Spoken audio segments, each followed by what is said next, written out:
We've got an NFC playoff preview on Sunday Night Football as the Los Angeles Rams take on the Tampa Bay Buccaneers.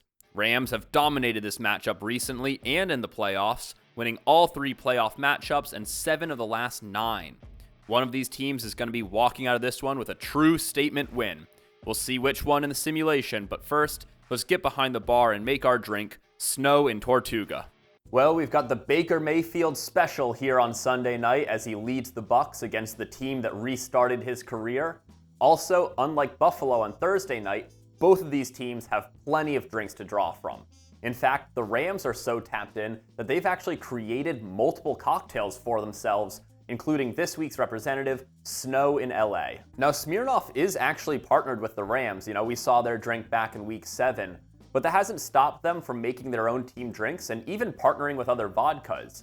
The Snow in LA proudly features basic vodka as the base spirit, and then accentuates that with ginger syrup, lime juice, and allspice liqueur. The flavor logic behind this drink is actually really interesting. It's drawing inspiration from those incredibly temperate LA winters, featuring a lot of those classic winter flavor notes like ginger and allspice, while still being quite a light and citrusy drink. Tampa Bay's cocktail is similarly citrusy. It's tiki through and through for the Buccaneer. Now, there's a few Buccaneer recipes out there, and funnily enough, I actually don't think any of them are connected to the football team in any way. The recipe that I'm basing this drink off of actually comes to us from across the pond from TT in London. This is a banana-forward tiki cocktail, so it finally gives me an excuse to break back out the banana liqueur. In addition to that banana liqueur, like any good tiki cocktail, it also features a split rum base, in this case white and spiced rum. It also has a really strong citrus component as well, featuring both pineapple and lime juice, though it adds in velvet falernum to kind of smooth things out a little bit and keep it from becoming too harsh. So I definitely could have removed a few more ingredients from this drink, but I figure, I already had all of these bottles, why not use them all? So as a result, this drink certainly skews closer to the Buccaneer, but I did keep that Allspice Dram from the Snow in LA, giving us a final spec of 1.5 ounces of white rum. Gonna be the main base for our drink.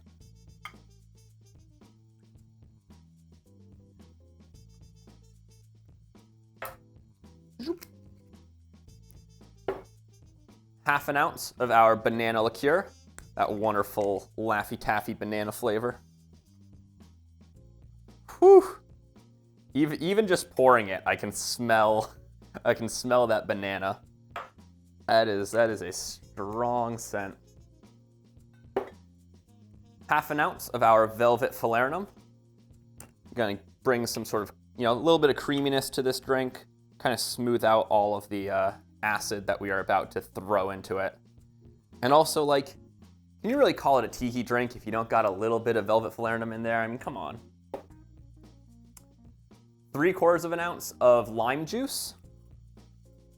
Give this drink a bit of bite now. Ooh, bit of a heavy pour, but I don't mind. 3/4 of an ounce of pineapple juice. There's no way I was cutting the pineapple juice. I gotta get through this fucking bottle. Gotta figure out how long it's gonna stay good for.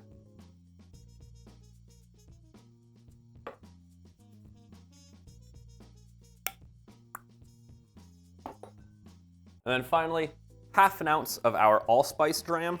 I considered doing this as a float over top because I think that would give it a sort of cool, visual element to the drink. But I don't think that's what this drink would want flavor-wise, and I wasn't willing to make that sacrifice. I think it would be too strong if you did it over the top. You just get all of it sort of in your initial sip. All right, so we're gonna shake that up.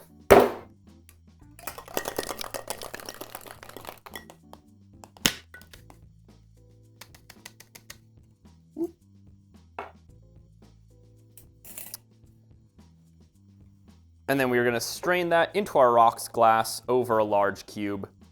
I did also consider, doing this over crushed ice, more like a traditional sort of, Mai Tai, but the Snow in LA uses just a single cube, so I figured that would feel fitting for this drink as well. All right, so with it, being snow in LA plus the Buccaneers, I figured, where would a pirate, not expect to see some snow? So this is our snow in Tortuga. Let's give it a try. It's actually, it's also funny because that pineapple juice creates some a head on this drink, so it sort of looks almost like a layer of snow on top.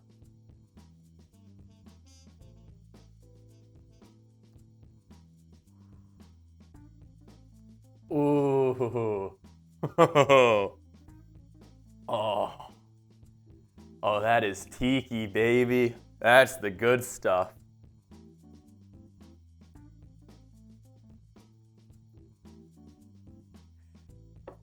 Now that is how you put banana liqueur in a drink.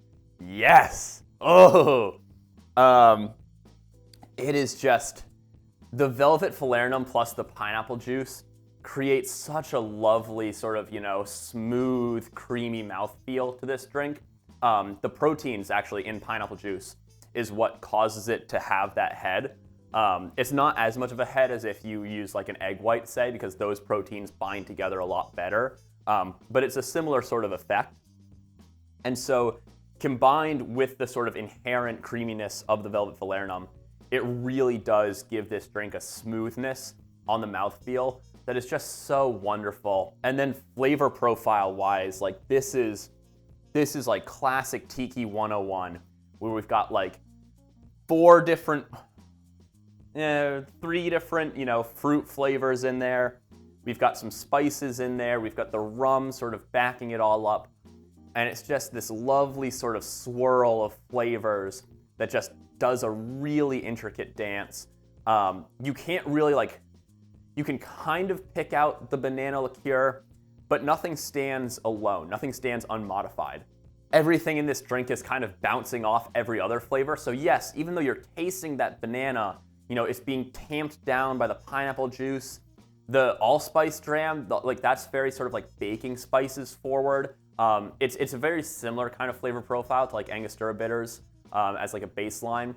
And so that's giving a sort of like roasted kind of vibe to the banana almost like a Bananas Foster type of flavor. And so they're just all swirling, they're all playing together, and it is just like, it's delicious. This is so good. Like, this is a dangerous drink as well. Because this is a drink with what? I mean, obviously these liqueurs aren't very high proof. But that's still, 3 ounces of booze in this drink? Like, this isn't a weak drink by any measure, but it goes down so easy.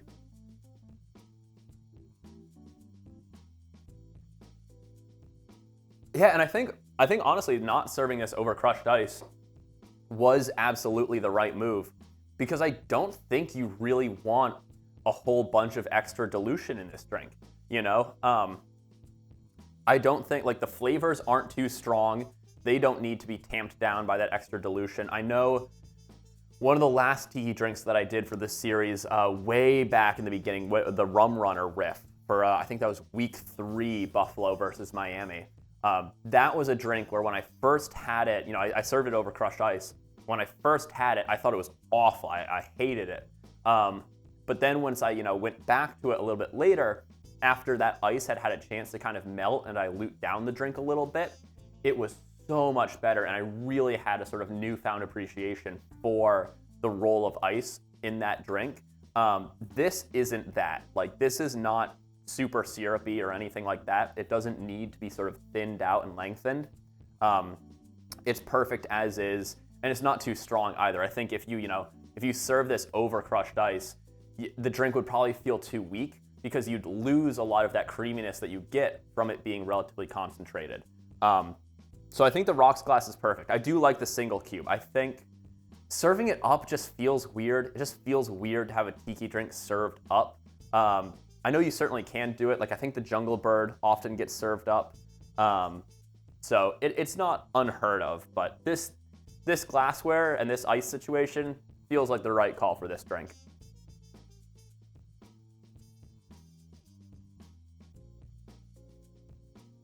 Honestly, if I had to make a change, I think what I would do is I think I would do a split base Not with spiced rum, because that role is being filled very nicely by the Allspice Dram.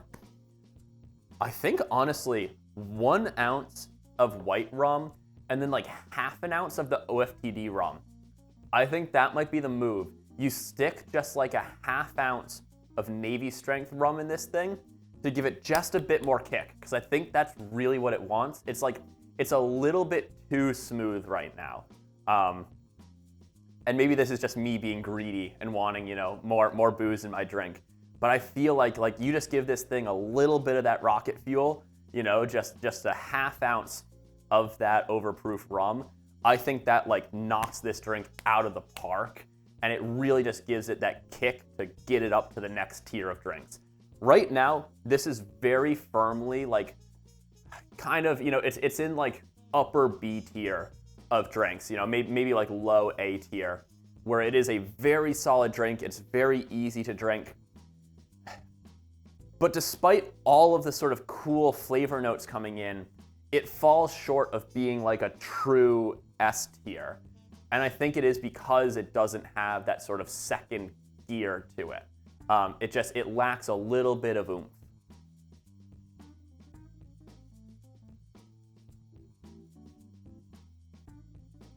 Yeah, but I'm quibbling, honestly, at that point. Like, this is lovely. The mouthfeel is good. The flavor combo is good. The strength is more or less right, you know. And it's a cool little drink. It does kind of look like drinking piss. That is probably the one other downside to it, but who cares? I don't know if I'm gonna edit that out. What was I saying? God damn. Well, I'm certainly going to enjoy the rest of this drink while I send you to go figure out which of these 2 NFC powerhouses is gonna win in the simulation.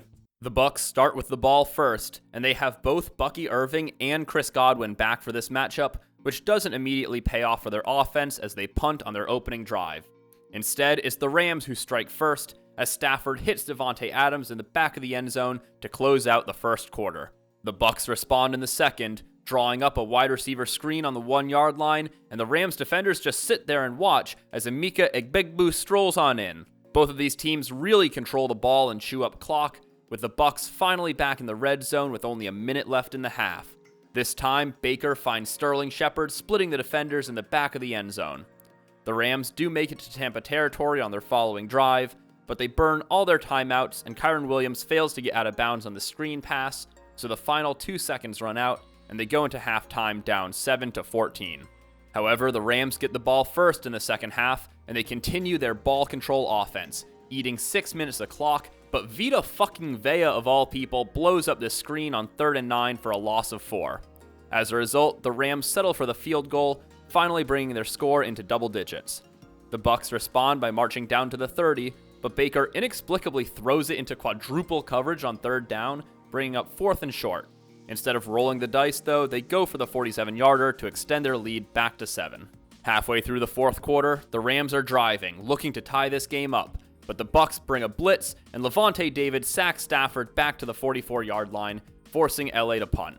And after that punt, Tampa simply didn't let the Rams get the ball back, steadily inching their way down the field, burning through the clock and LA's timeouts. Right before the 2-minute warning, Baker hits Godwin over the middle for this first down, putting the final nail in LA's coffin.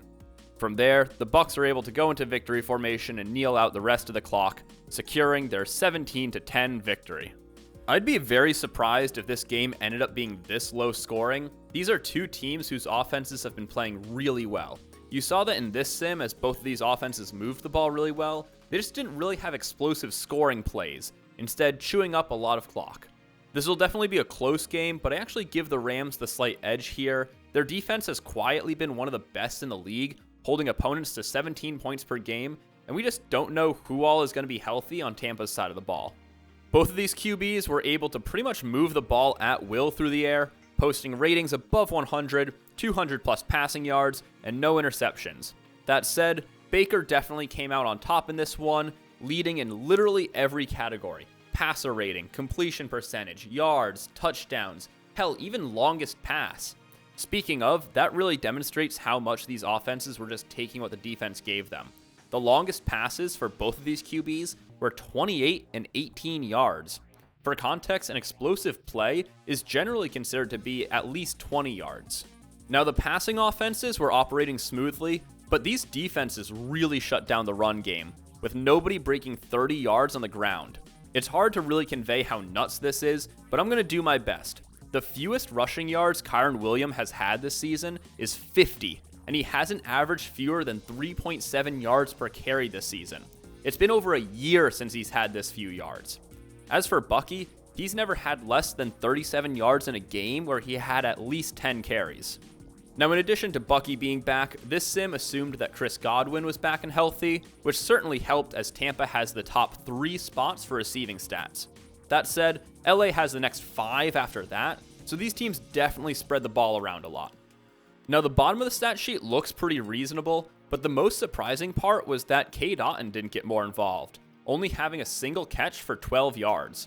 Obviously, he's seen more involvement as Tampa's receiving core has gotten banged up, but he still usually averages around 5 catches a game, so it's kind of rare to see him so far down. Impressively, both of these quarterbacks remain above 200 passing yards in the Monte Carlo sim. I know it doesn't sound insane, but remember, these are the average stats from 10,000 simulated games. These running backs also have far better games, with Kyren posting 83 yards and Bucky coming just shy of that with 75 yards. Chris Godwin is still out in this Monte Carlo sim, so it's Emeka Egbuka and Sterling Shepard leading the way on Tampa's side of the ball. Unsurprisingly, Devontae and Puka dominate the Rams' receiving room, and finally, Cade averages a far healthier 4 catches for 38 yards. Finally, the scores for this game are a little bit of a 4 corners distribution, but they're also quite concentrated in the most common outcome, a 21-14 Tampa Bay victory. Factoring in all the other outcomes smooths that out a little bit, but the Monte Carlo sim and Madden both agree on a Buccaneer victory, with the final Monte Carlo scoreline being 20-18. Do you agree with the simulations, or do you envision a different future? I'm looking forward to hearing your thoughts down in the comments. As a reminder, our drink for this matchup is the Tiki-tastic Snow and Tortuga. If you make it, please let me know what you think, and I'd love to hear your suggestions for what drink should be your team's representative. Stay curious, stay thirsty, and I'll see you in the next one.